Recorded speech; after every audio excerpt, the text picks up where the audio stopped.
Let's face it, running your own interior design business can feel overwhelming. But guess what? You don't have to do it alone. I am so excited to introduce a brand new way to get the support you need.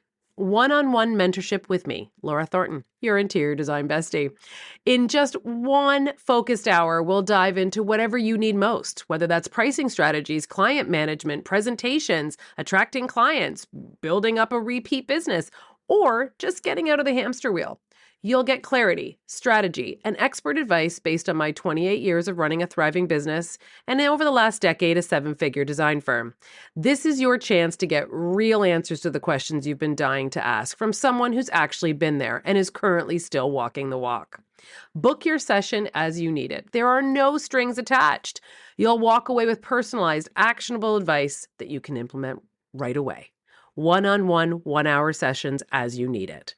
Head to the website or click the link in the show notes to book your mentorship session, and let's build a beautiful, profitable business that you've been dreaming of together. Let's talk about getting more mileage out of your project photos, because if you're only using them once on Instagram, you're leaving serious marketing magic on the table. In this episode of The Business of Beautiful Spaces, I'm joined by Lauren Anderson, the creative force behind Sen Creative. Lauren is a photographer and a content strategist who helps interior designers capture their work and use it intentionally to grow their brand. We're diving into smart ways to repurpose your photography, elevate your visual storytelling, and make every project shoot-worthy harder for your business. If you're ready to turn your portfolio into a powerful tool for connection, credibility, and client attraction, this one's for you. Hi there, interior design lovers. Welcome back to The Business of Beautiful Spaces, the podcast where we blend design inspiration with all behind-the-scenes tips and tricks you need to thrive in your business. I'm your host, Laura Thornton, and with over 27 years in this interior design game and running a seven-figure design company, trust me, I've seen it all. I want to be your interior design bestie. I want to help you build the business of your dreams, make more money, and yes, ditch the stress along the way. I've been doing this for a long time, and now I'm sharing my knowledge with all of you, my fellow designers and decorators. All I ask in return is that you like, review, and follow this podcast wherever you listen, so other designers can find us and learn more too. So grab a coffee, get comfy, and let's dive into making 2025 your best business year yet. Welcome back to another episode of The Business of Beautiful Spaces. Thanks so much for joining me today, Lauren. I really appreciate your time. I'm excited to talk about photography today, but can you start with letting the listeners know what inspired you to start your own company and then specifically working with designers and decorators? Yeah, thanks for having me, Laura. And yeah, I noticed that you're on 26 years in the business, so congratulations. That's Thank you. Big deal. Yeah, so I kind of fell into the niche of interior photography once I moved to San Francisco. I'd gone to art school, so I was always interested in collaboration with other creatives, and there was an interior design program at my art school, and so I was always very interested and admired the design space.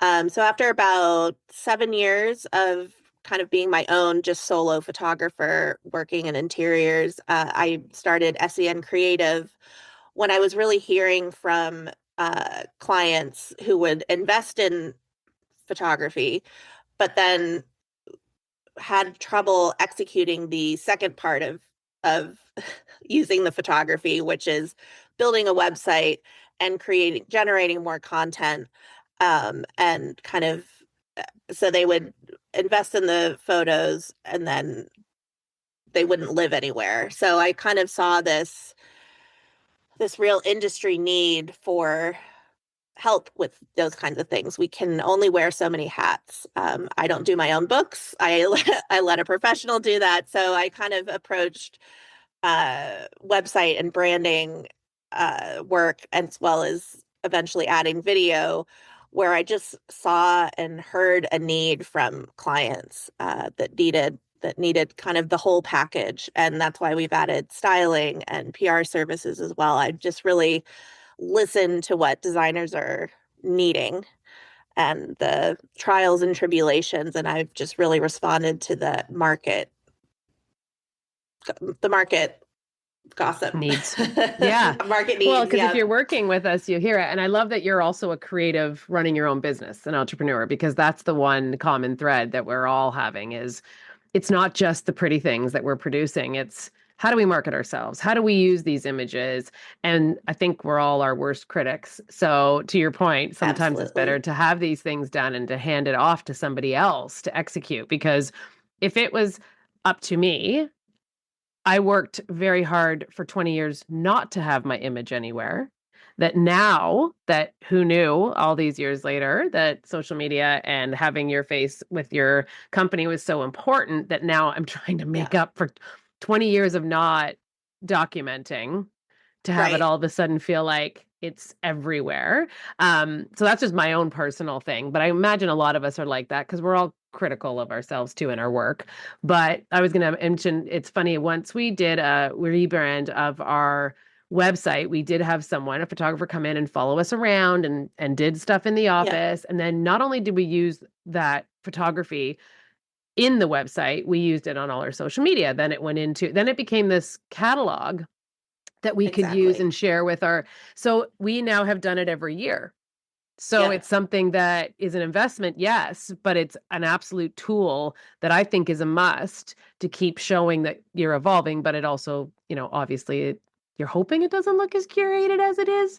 I don't normally Right. wear makeup, but I am wearing makeup in Yeah. every photo. But I mean, that's the reality of it. So I could see that this is something that once people do it and invest in it, you will be shocked how much you will reference and use those photos. So I'm not trying to add more to what people can do with it. But I think it adds a bit more value when people realize that, like, I also use those photography pieces and items that we had them come in and do with us for all of our client facing documentation. It's in our welcome guide. It's in our what Absolutely. to expect guide. It's in more places than just the website. So for anyone listening, this can be broad, like very broad, in where you can use these photography and video and all the things that you guys do. So I believe photography is critical in so many places in our businesses. And obviously I don't just mean the pretty things and the, static photo of the image that we or the room that we have created. But how else can people use them in your businesses? I just did a couple, but I'm sure you've got plenty. Right. Like what other places can we use these images?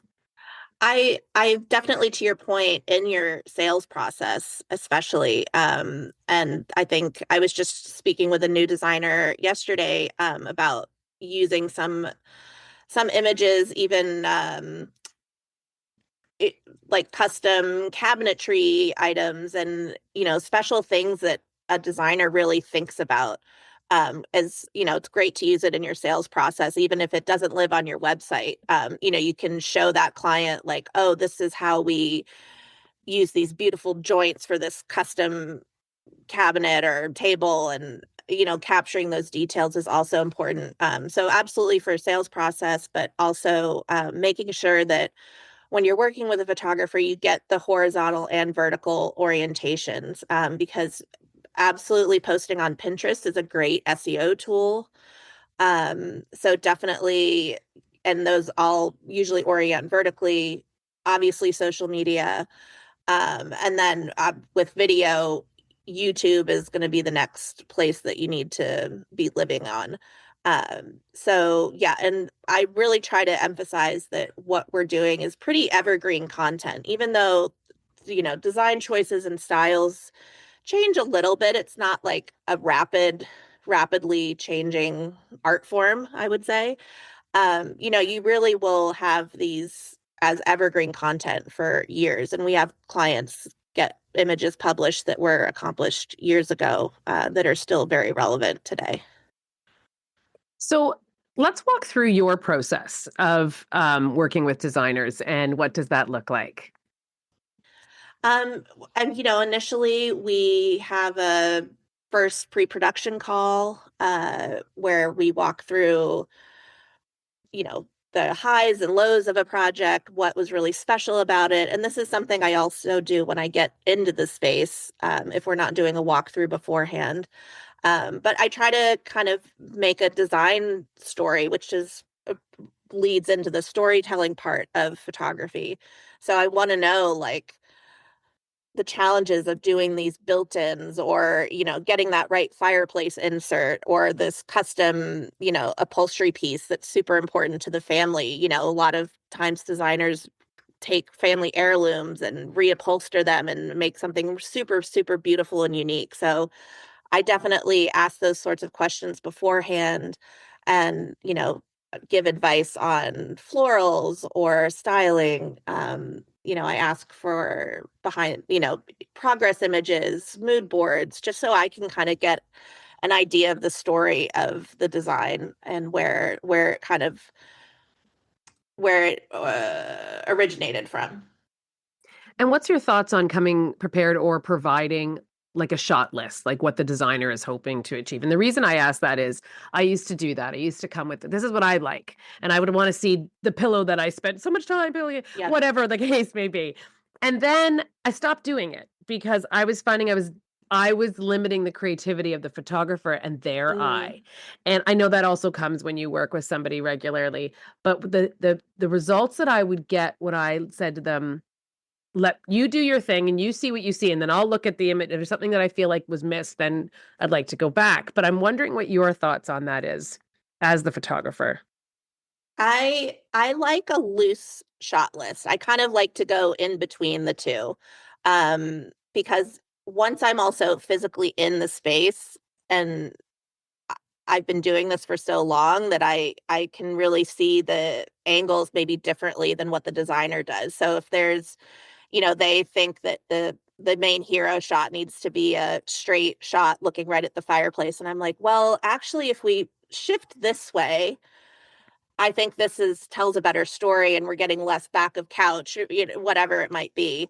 And I think this would be a more effective hero image. So I think it's good to have a general shot list, but allow for that photographer to use their creative eye and experience to also guide it. So I think it's kind of a in the middle. And sometimes when I have a client that has a super, super strict shot list, we get into the space and it's like, well, there's actually a wall here and we can only get so wide. And, it's like it might work like in your mind's eye or kind of annoyingly on your phone, which is a different lens and everything. It's totally different than what, a professional camera is going to capture. So, I really like that happy medium between, a general shot list, but be open to the creative process once we're in the space. Yeah, I like that too, because then you kind of have an idea of what I think I want to see. But like I said, I think I was Yeah. limiting the photographer's creative side by dictating what I thought I wanted to see. And then I found the pictures were flat and boring. And I was like, I really should have just let them do their magic, because it is magic Yep. what you produce. Like, it's wild to me to see photos when they come back because I'm like, this space looks really good and I don't see it Yep. that way. And so I like what you're doing. I like that your approach too, like a little bit of a mix. So you have a concept of what we're trying to do, but you are going to make it better. Exactly. Exactly. Yeah. And I think allowing for some of that spontaneity, and also designers tend to be so close to these projects. You might have been working on this renovation for like a year to 3 years. And so also having some fresh creative eyes come in. It's like, oh no, well, what do you think about this? And I think this, like showing the sliding doors in this angle would be super effective. And then, the designer is kind of like, oh, I never even thought about that. And so it's this really fun creative collaboration where you get another set of eyes. And this would also be where, if you have the budget to bring a stylist in as well, is like another set of like super creative eyes that knows what the camera likes and can really just elevate the whole project. And a lot of times we only get one shot at shooting this space. You only get the one shoot day or 2 days. And so having those extra creative eyes can also kind of make the designer more excited and see the space and maybe in a new way. Yeah, that's a really good point, because one of the girls in our office was very good. She's recently left, but she was really good at styling. And that's not, I am not, I'm a clutter-free gal. So when we had to do things, she would be the one. And she'd come in with stuff and I'm like, oh my God, I hate that, right? Like I would never put that in there. Like I was like, oh, and I'm just trying to like give her freedom. But then you get the pictures back. I'm like, oh yeah. this is such a minor thing, but added so much depth to the photo. And yeah, so I can see that that would be, if you have the right person and you're open to it, it makes a big difference.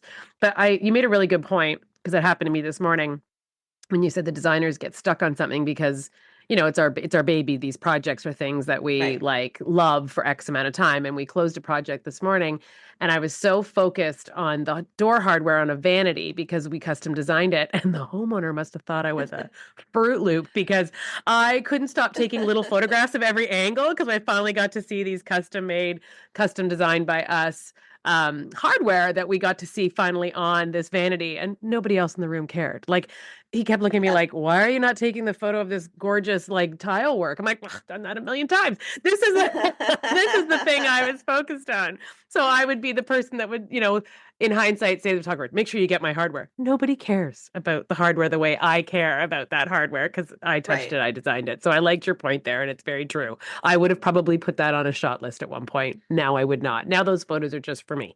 But okay, what are some common mistakes that you see when you're working with designers, and how do we avoid them? On photo shoot days.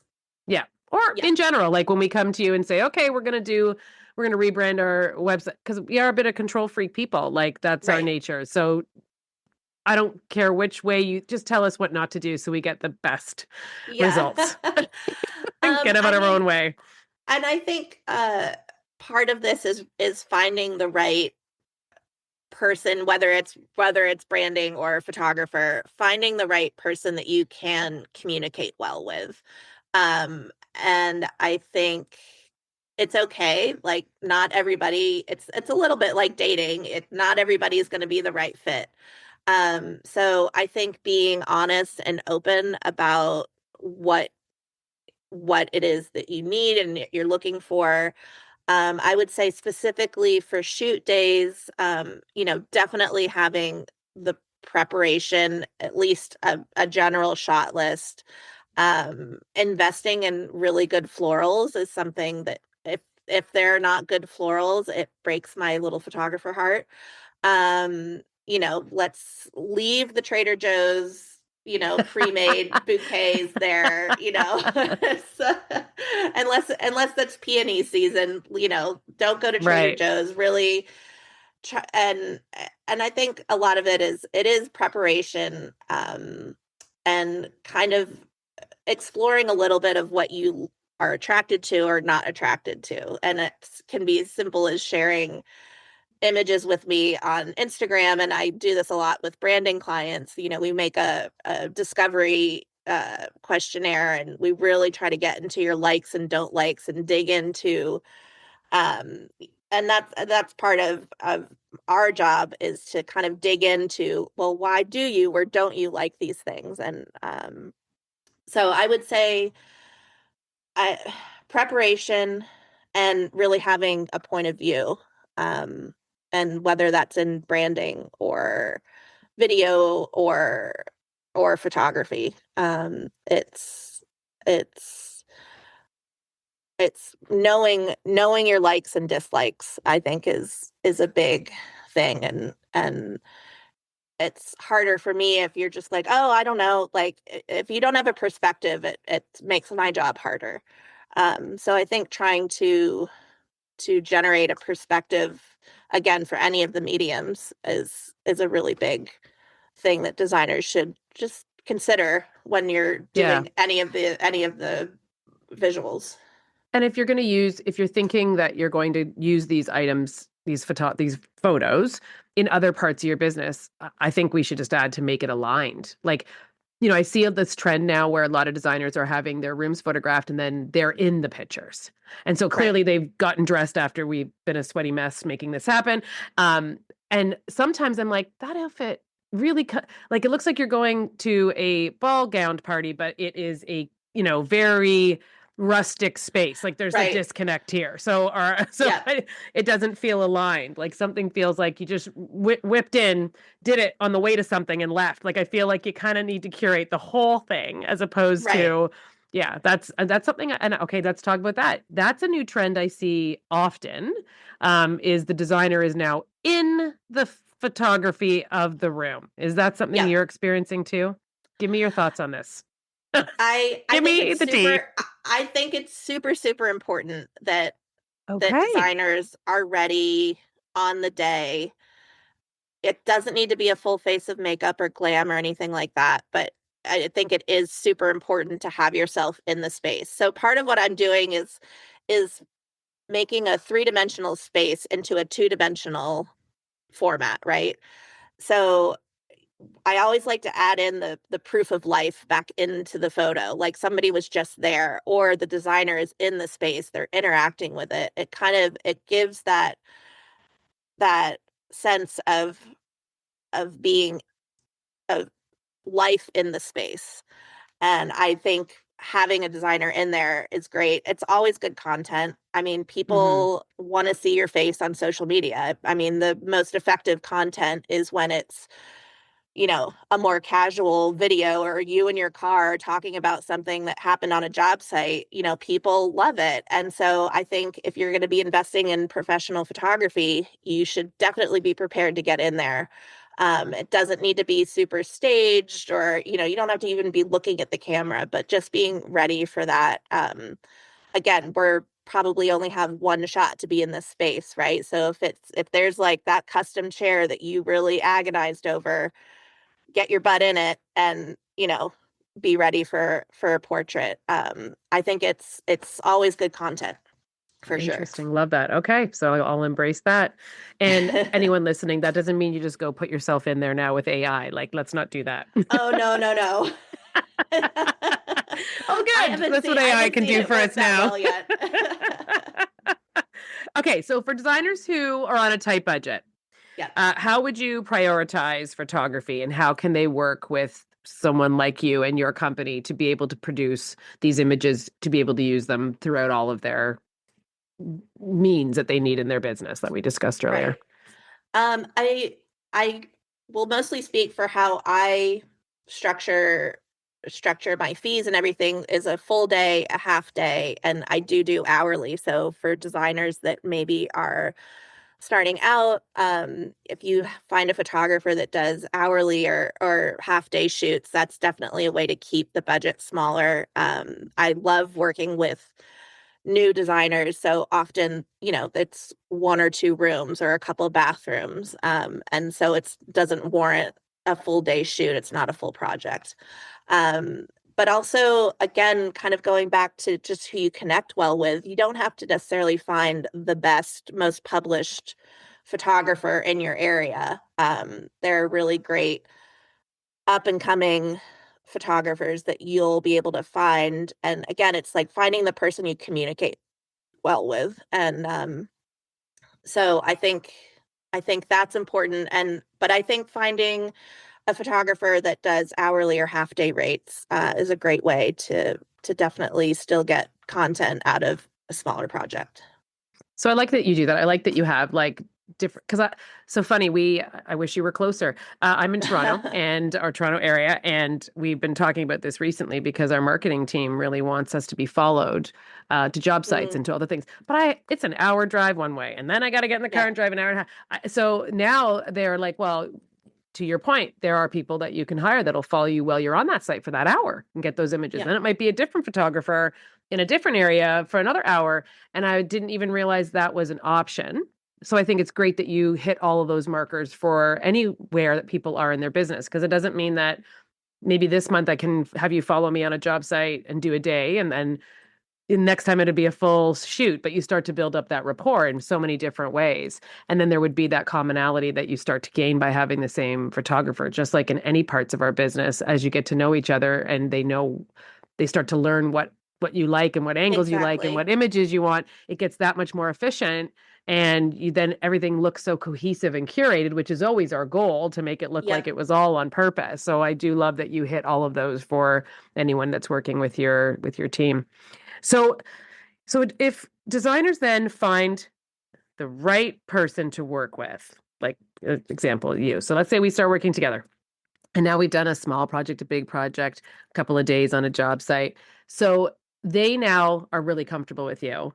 Do they need to be on site with you for everything? Or can they say, like, Lauren, I know you got this. I have to be over here. Can you tackle this for me? Or is that not advisable? I only have less than a handful of clients that I have worked with them for, probably going on 10 years.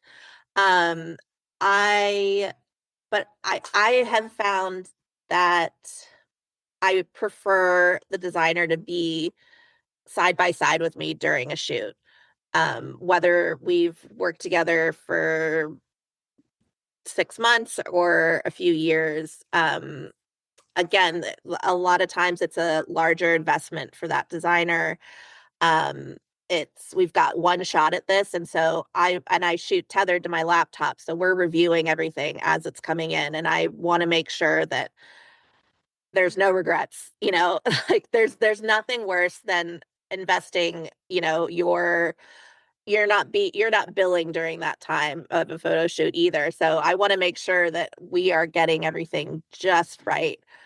So I would say I only have a very few people that I would do that with. Right. I also approach shoots as kind of a celebration of the project too. And I want the designer to be excited about the images because I get really excited about them. And so I want to share that energy with the designer. I'm like, oh my gosh, look how great the styling in this niche looks. Like it's phenomenal. And I like to share that with the designer. It's sometimes shoots are really like a celebration of the, accomplishment of your work.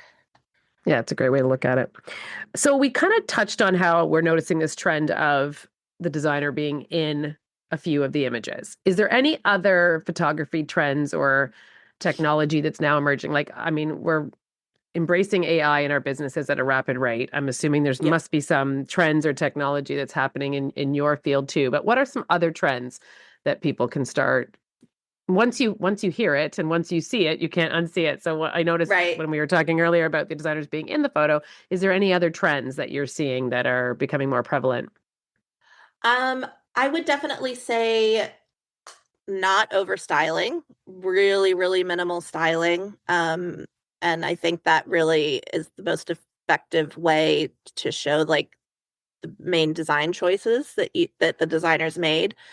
Um, Single florals, so like we're not making a centerpiece for a wedding. We're making something sculptural that is effective, but you can also see past it to the design Mm-hmm. choices. That's a good one. Yes. And I would definitely say the kind of overexposed, all like super, super bright images are definitely not trending as much as they were maybe 5 to 10 years ago.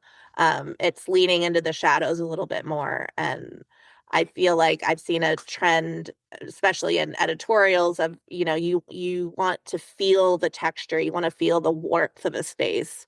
And I think I'm definitely seeing that in photographers I follow as well.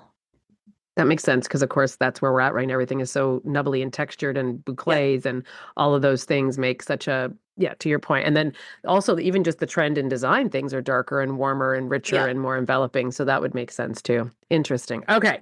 So last thing I want to, if anyone's interested in working with you, Lauren, because you Hmm. clearly are very knowledgeable, where can they find you or where can they follow you to start to learning more about you, your social media, website, all the things? Our website's sencreativeco.com, and it's same for Instagram at sencreativeco. And you can find all our links and everything there, articles about us, clients that have been published, all of that stuff is all there. And how to work with you, I'm assuming, is on there too. So make sure everyone goes over Absolutely. there. Yep, you can definitely contact me through that. And we'll put everything in the show notes. So if anyone is Great. driving, don't panic and start trying to write this down. We'll put it in the show notes so it's very easy for you to get a hold of Lauren. So thank you very much for sharing all your insights today. I very much appreciate it.